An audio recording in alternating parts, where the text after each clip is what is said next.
In this episode of Game Betas, we're going to discuss my favorite Nintendo franchise, Metroid. This analysis will be a little different than my previous ones, as I will not be taking on a single game. Instead, we will talk about specific betas, demos, and rumors surrounding the series. We will not cover every Metroid release, as that kind of in-depth scrutiny would take hours, especially when it comes to the Prime series. But I will try my best to hit on key notes that have perked my interest over the years. Luckily, each game in the Metroid series is a true enigma, full of Easter eggs and hidden areas. Some of the secrets are still being discovered 25 years later. First, let's start with the classic that started it all, Metroid. Released in 1986, the first title was the brainchild of Gunpei Yokoi, the man responsible for the hardware side of Nintendo. The game featured a space-suited bounty hunter named Samus Aran, who had been sent to the planet Zebes to retrieve the energy-absorbing Metroids that had been stolen by the evil space pirates and their leader, Mother Brain. First, it's important to note the Famicom version of Metroid had an internal battery that would save the player's progress, much like The Legend of Zelda for the original NES. The American version did not come equipped with this feature, and thus the save state was replaced with a password system. That's right, Japanese players did not have to type in the overly long password to return to their game. But calm down, American audience, don't feel like you've been cheated. Without this password system, we would have never been privy to so many cool Metroid extras. Take for instance, the infamous Justin Bailey code.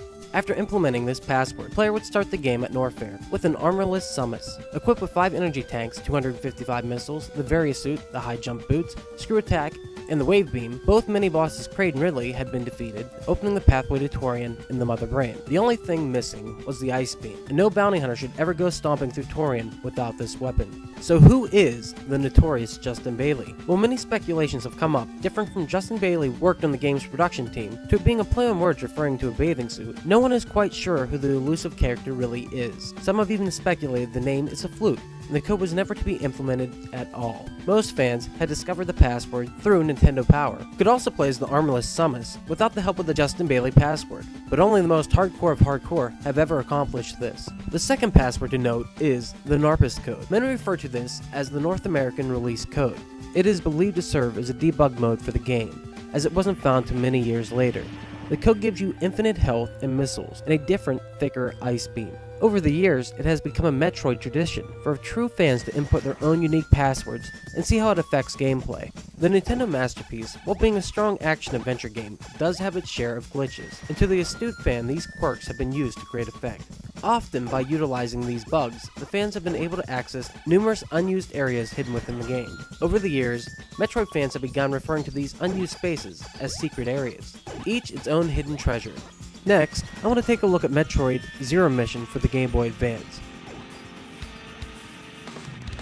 Metroid Zero Mission is a remake of the classic NES title for the handheld. The game resembles the original game in layout and story progression, but as a special edition, adding new mini-bosses, save rooms, and completely redesigned areas. When looking at this Metroid Zero Mission beta, you will notice one huge difference between this and the final version. As you can see in the video, the beta version of the famed bounty hunter had a more super deformed aesthetic than the final version, as Nintendo was shooting for a more comic book Magna reimagining of the story. Years later, while sorting through the game's unused data, a quizzitive fan found that the Crocomire had once been encoded, but not implemented into the game. The Crocomire was a large reptilian creature well known in Super Metroid as a Norfair mini-boss. In a hack of Metroid Zero Mission, released by Trunar, the Crocomire was reinstated. Now onto Metroid 2 Return to Samus, and the speculation that it might receive a deluxe edition. When the Game Boy Color was released in 1998, it was complemented by 2 revamped classics, Super Mario Bros. DX and Legend of Zelda Link's Awakening DX.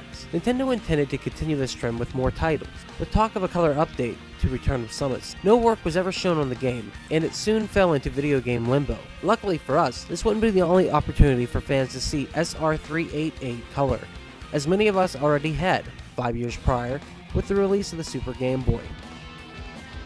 So here's a question that has plagued fanboys over the years. What happened to Metroid 64?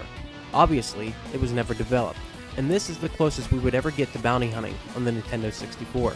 Many have speculated that Metroid 64 was shelved after legendary designer Gunpei Yokoi had passed away. Others, like Yoshio Sakamoto, a key developer on the franchise, have suggested the N64 hardware couldn't handle such a game. In an interview given by Sakamoto, he stated, "I was actually thinking about the possibility of making a Metroid game for the N64, but I felt that I shouldn't be the one making the game. When I held the Nintendo 64 controller in my hands, I just couldn't imagine how it could be used to move Samus around. So for me, It was just too early to personally make a 3D Metroid at that time.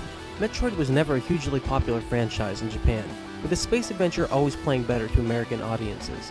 Hence, a sequel was not a top priority to Nintendo during the troubled lifespan of the Nintendo 64. Knowing the American sensibilities of the Metroid license, Shigeru Miyamoto decided to entrust the long-awaited 3D update to an American company. This developer would be the recently formed Retro Studios, located in Austin, Texas. Metroid Prime originally intended to use a third-person perspective, but under Miyamoto's guidance, this was changed to first-person. In the end, the game would become a hybrid of the two. Many fans were upset by this, as they were afraid the all-critical exploration of the series would be lost in the transition. Retro took great care to ensure exploration came first, coining the phrase action platformer to differentiate the title from other first-person shooters at the time. Here you can see a beta title screen featuring the words first-person adventure. This short trailer was shown at Space World 2000 and was the first look at Metroid Prime for the Nintendo GameCube. Braid was originally set to make an appearance, but never made it into the final production. Rumors state he would have been found somewhere inside the dense and treacherous Phazon mines. One of the biggest things that has always bothered me personally is this section from the space pirate ship the Orphean. Notice when the player scans this shaking door, it states a very familiar enemy, known as a Sidehopper, can be found behind the metal. Had Retro really planned to recreate the creature in glorious 3D, or was it always meant to be just a cameo? There are also numerous differences between the NTSC and PAL versions of the game. The most interesting, a narrator was added to the PAL release. Gyros' fated service has been well rewarded, and now a new star shines in the universe. Because of this, I believe the whole original NTSC version could be considered a beta. Metroid Fusion was in development for the Game Boy Advance at the same time as Prime, and the games released side by side on November 17, 2002. Early screenshots and videos show a wildly different incarnation, titled Metroid 4. Featuring a plasma beam, reminiscent of the Ghostbusters Proton Pack, Samus could clearly walk on walls, and the art direction had taken on a heavy, sci-fi horror quality. Some this may seem odd, but this aesthetic makes sense, as there is no denying the franchise had taken much inspiration from both Ridley Scott's Alien and James Cameron's Aliens. Almost all the elements of the Metroid 4 beta were eventually changed, with the exception of the entire game taking place upon a space station. Lastly, I would like to talk about Metroid Dread. This Nintendo DS sequel has long been rumored to exist, but beyond being quietly announced, nothing has come from the game. Retro Studios, at what seems to be an inside joke, snuck this message into Metroid Prime 3 Corruption. Experiment status report update. Metroid Project Dread is nearing the final stages of completion, with another scan later stating the Dread project had failed and that the program was to use Metroids as living batteries for their guns. I hope you've enjoyed this look at the progression of the series and its numerous beta forms. Once again, I didn't explore every nook and cranny of information surrounding the series. I will leave this further exploration to you. As always, thanks for watching, and please join us on our next episode of Game Betas. Until then,